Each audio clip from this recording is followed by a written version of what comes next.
एक और जहां बादल फटने से लोगों की जान जा रही है, वहीं दरकते पहाड़ सभी की टेंशन बढ़ा रहे हैं। मनाली में ब्यास नदी का क्रोध शांत हो गया, लेकिन हर तरफ तबाही के निशान हैं। हिमाचल प्रदेश और उत्तराखंड में या तो हाईवे बाढ़ की भेंट चढ़ चुका है या भारी लैंडस्लाइड के चलते बंद हो चुका है।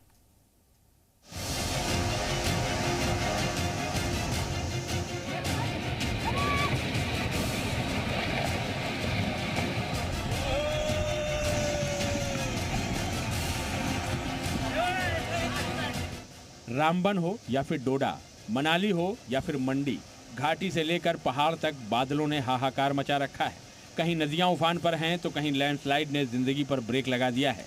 जिधर देखो पानी ही पानी है।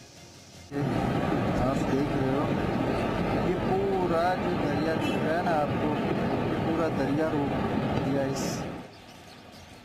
ये रामबन का राजगढ़ गांव है। बादल फटने के बाद जो तबाही मची है, ये तस्वीर उसकी बानगी है। मलबे के नीचे कई घर दफन हो चुके हैं।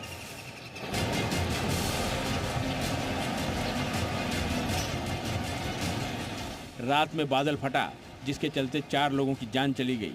वहीं एक शख्स अभी भी लापता है। लोगों को बचाने के लिए सेना के जवान मौके पर पहुंचे और पूरे इलाके को खाली कराया गया।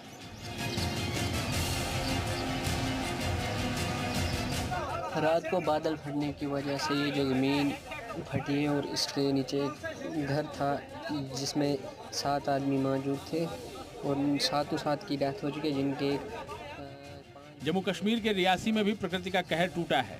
बादल फटने के बाद मौत का मलबा एक घर पर गिरा। आसमानी आफत ने किसी को संभलने का मौका नहीं दिया।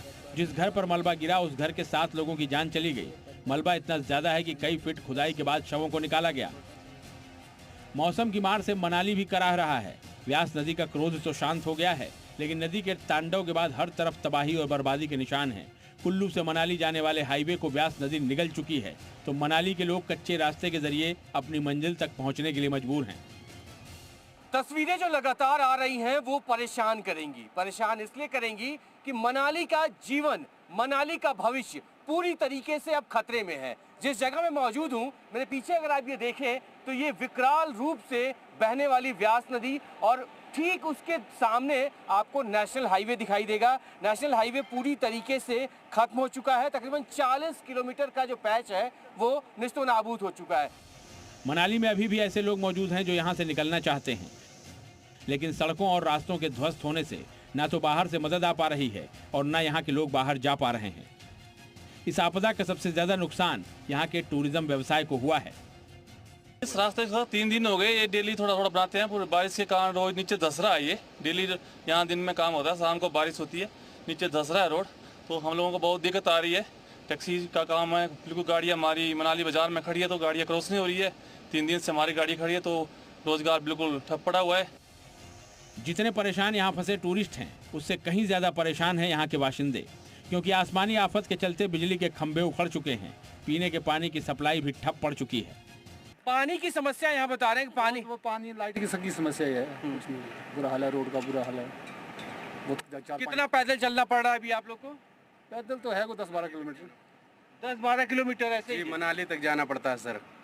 जी काम धंधा सारा बंद है, पूरा व्यापार ठप हो चुका है। ठप हो गया सर। हिमाचल प्रदेश की तरह ही उत्तराखंड भी प्रकृति के क्रोध का शिकार हो रहा है। जोशीमठ से सामने आई ये तस्वीरें बेहद डरावनी हैं। चट्टान का एक बड़ा हिस्सा भरभरा कर हाईवे पर आ गिरा।